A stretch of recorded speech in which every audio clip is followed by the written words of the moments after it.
মনোনয়ন দলগুলো মনোনয়ন দিচ্ছে, যাদের মনোনয়ন দেওয়া হয়েছে তারা এলাকায় যাচ্ছে, জনসংযোগ করছেন।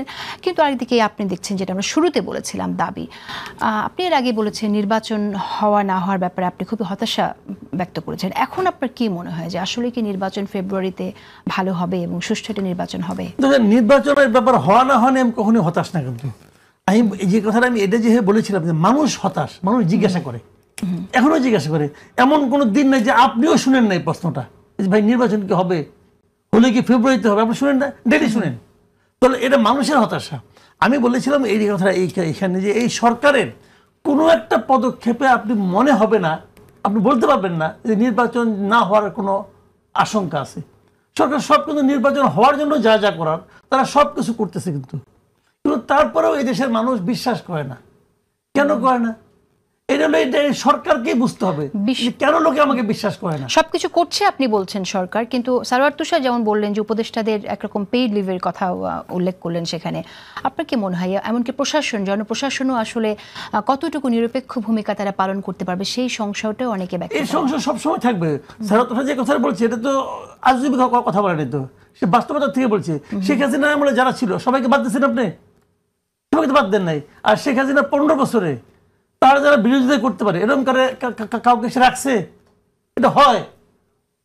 এখন যদি গুপ্তভাবে কেউ থাকে, সে তো 15 বছর সময় পাইছি, সে তো সমূলে সব বিদায় করছে। যা আছে এর প্রত্যেকটা মানে কাটলে পরে প্রত্যেকটা রক্তবিন্দু এটা হলো আওয়ামী লীগের। আপনি সবাইকে বাদ দিতে পারছেন? মাথায় তো বাদ দিতে পারেন নাই, মাথা থেকে সবাই আছে।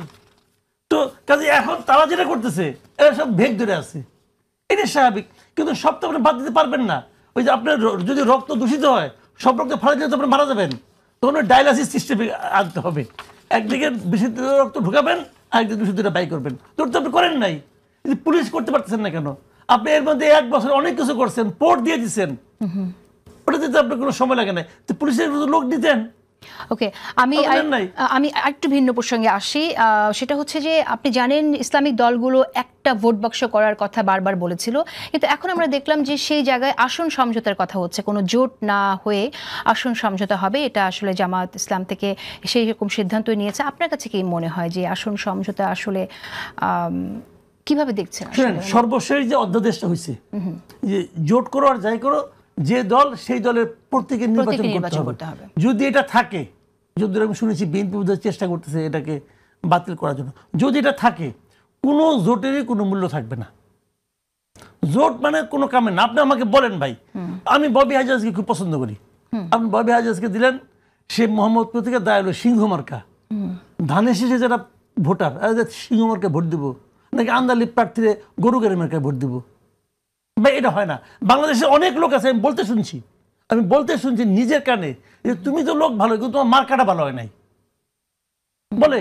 বুড়া মানুষ, বয়স্ক মানুষ তো আছে না, ভোট চাইতে যায়, বলে বাবা তুমি তো ভালো মানুষ, কিন্তু তোমার মার্কাটা তো ভালো হয় নাই। কারণ ওই মার্কা কি চায়, সে হয় নৌকা চায়, নাহলে ধানের শীষ চায়, আর কোনো মার্কা তাদের কাছে ভালো লাগে না। কেন লাগে না কোনো ব্যাখ্যা নেই। কিন্তু ওই যে ব্যাখ্যাই মানুষটা, ওর ভোটও একটা, আমার ভোটও একটা, না বুঝা যারা ভোট দেয় তার ভোটের মূল্য কিন্তু আমার চেয়ে কম না। এটা আপনাকে মাথায় রাখতে হবে। কাজেই যেখানে এখন দেখেন আপনি ধানের শীষের প্রার্থী একজন, তার এগেইনস্টে ধানের শীষে আরো 2-3 জন আছে। তাদের মতলবটা কি যে আমি স্বতন্ত্র দাঁড়াবো, অথবা তারা ফেল করাই দেবো। কারণ তারা ফেল করাইতে পারলে আগামীবার আমার চান্স আছে, আর ফেল না করাইতে পারলে আগামীবার তো আমি পারবো না, আগামীবার এই লোকের বউ পাবে, আমি পাবো না, এই মরে গেলে। কাজে তারা ফেলও করা যায়, এরকম কিন্তু আছে বাংলাদেশে। তো সেখানে যদি অন্য একজন এসে পড়ে, তখন ওরা সব দাঁড়াই যাবো, তো ধানের শেষ তোর 10 জন এক হয়ে যাবো, হয়ে যায় ওই স্বতন্ত্র ভোট দিয়ে পাস করো।